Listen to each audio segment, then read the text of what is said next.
Bon, je dirais que je suis très déçu par le résultat. Parce que les premières personnes qui auraient dû être acquittées, ce sont les deux justement qui ont été condamnés. Et aussi les juges n'ont pas accepté de se prononcer sur la violation des droits de la défense.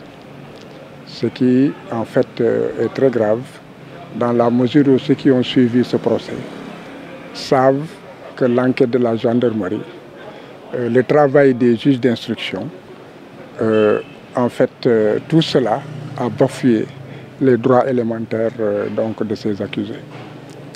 Maintenant, on a pu aussi se rendre compte que ces personnes ont comparu devant des juges sans avoir jamais eu l'ordonnance de mise en accusation qui leur permettait non seulement de savoir de quoi en fait ils seraient jugés et qui devait aussi leur permettre de remettre le document à leur avocat pour qu'il ait un délai raisonnable pour préparer la défense.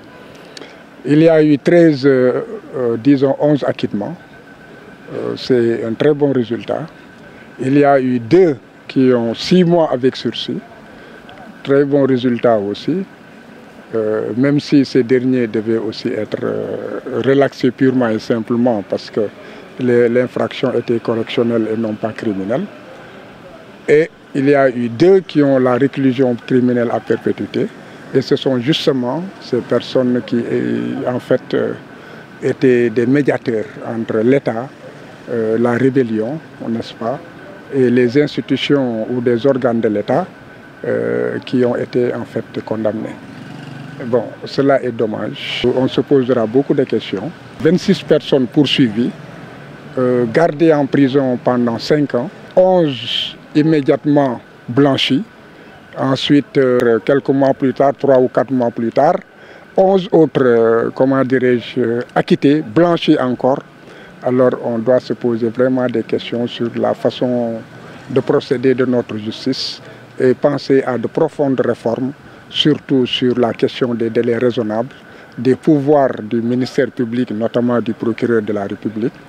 Et maintenant, pour le reste, les juges, bon, constitutionnellement, ils ont un devoir, c'est le devoir de rendre conscience qu'à leurs compétences, de ne rendre compte qu'à leurs compétences propres et à leurs propres convictions, n'est-ce pas?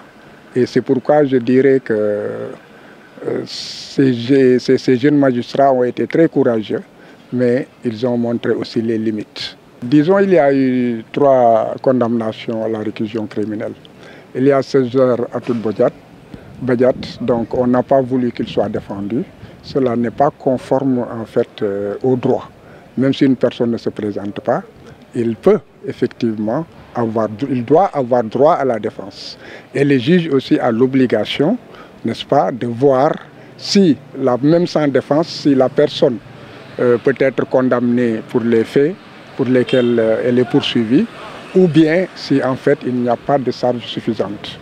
Bon, en tout état de cause, il a été, disons, condamné par contumace. Et pour les 2 autres, il s'agit de Ampoy, qui en fait a toujours le moral et qui a demandé que je fasse appel, ce que j'ai fait immédiatement, dans les 15 minutes. Et pour ce qui est de René Bassène, bon, peut-être qu'il est plus fragile, et c'est quelqu'un qui est très affecté psychologiquement parce que depuis le départ, il a dit qu'il ne supporterait pas qu'il y ait une décision qui l'avilirait, n'est-ce pas, qui serait avilissante, alors qu'il est convaincu de son innocence et qu'il a passé pratiquement toute sa jeunesse et toute son adolescence à lutter pour la paix.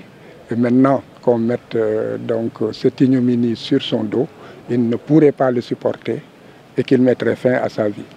Évidemment, nous sommes en train de faire tout. Il y a sa femme, il y a ses enfants. Je les ai convoqués. On va aller à la prison. Et avec ceux qui ont été acquittés, n'est-ce pas, ils vont partir et on verra si on réussira enfin à le sauver. En fait, il menace de se suicider. Mais un suicide n'est ni un crime ni un délit. C'est celui qui aura aidé au suicide qui peut être poursuivi. n'est-ce pas? Mais le problème, c'est que je pense qu'il devrait être aussi satisfait que tous les 25 qui étaient donc accusés puissent rentrer chez eux.